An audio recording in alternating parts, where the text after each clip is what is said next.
Assalamualaikum warahmatullahi wabarakatuh. Perkenalkan, nama saya Trio ini dari kelompok 9 akan menjelaskan tentang makalah kami yang berjudul Strategi Pergerakan Struktural Dakwah. Dakwah struktural adalah dakwah yang dilakukan dengan kekuasaan yang dalam konteks Indonesianya dilakukan melalui kebijakan pemerintah yang menjadi tugas pokok fungsi kementerian dan fungsi Kementerian Agama, mulai dari pusat hingga daerah. Secara sederhana, dakwah struktural adalah kegiatan dakwah yang menjadikan kekuasaan birokrasi politik sebagai alat untuk memperjuangkan Islam. Karya budaya masyarakat dianggap sebagai pintu masuk menjelaskan persamaan atau perbedaan terhadap konsep Islam yang akan ditawarkan.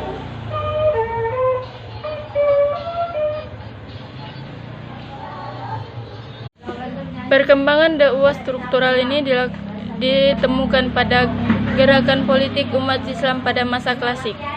Sebagai contoh, penggulingan dinasti Umayyah dari kursi kekhalifahan yang dilakukan oleh eksponen dinasti Abbasiyah yang mana dianggap sebagai gerakan dakwah.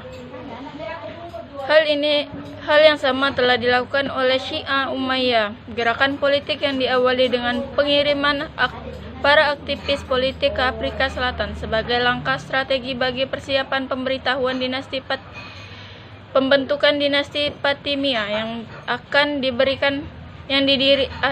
didirikan di sana. Bahkan istilah dakwah juga telah dipakai untuk menyebut wilayah politik dinasti Fatimiyah. Beberapa strategi di mana dakwah bisa menyelesaikan problem-problem yang ada. 1. Dakwah melalui mencari kebutuhan masyarakat. Kebutuhan yang dimaksud kebutuhan secara objektif dan kebutuhan yang dirasa masyarakat setempat yang perlu diperhatikan. 2. Dakwah secara terpadu. 3. Dakwah yang dilakukan pendekatan partisipasi dari bawah. Hal ini bertujuan bahwa ide yang ditawarkan mendapat kesepakatan bagi masyarakat. 4. Dakwah yang dilaksanakan melalui sistematika pemecahan. 5. Berdakwah digunakan struktur sesuai dan tepat. Program dakwah. 6. Program dakwah yang melakukan tenaga dai yang bertindak sebagai motivator. 7. Didasari atas asas kerjasama. Hal ini bermaksud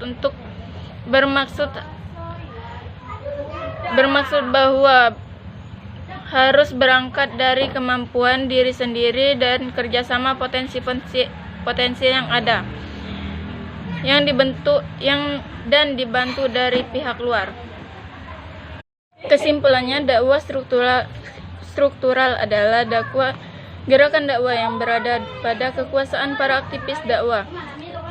Dakwah struktural bergerak mendakwakan ajaran Islam dengan memanfaatkan struktur sosial, politik maupun ekonomi yang digunakan menjadikan Islam sebagai ideologi negara. Nilai-nilai Islam menjelma ke dalam kehidupan berbangsa dan bernegara. Dakwah struktural memegang tesis bahwa dakwah sesungguhnya adalah aktivisme Islam berusaha mewujudkan negara bangsa yang didirikan yang berdasarkan Islam. Pada pelaku politik menjunjung tinggi nilai-nilai keislaman dalam perilaku politik serta menegakkan ajaran Islam menjadi tanggung jawab negara kekuasaan. Demikianlah penjelasan dari saya. Mohon maaf jika ada salah-salah kata maupun perbuatan. Saya akhiri. Wassalamualaikum warahmatullahi wabarakatuh.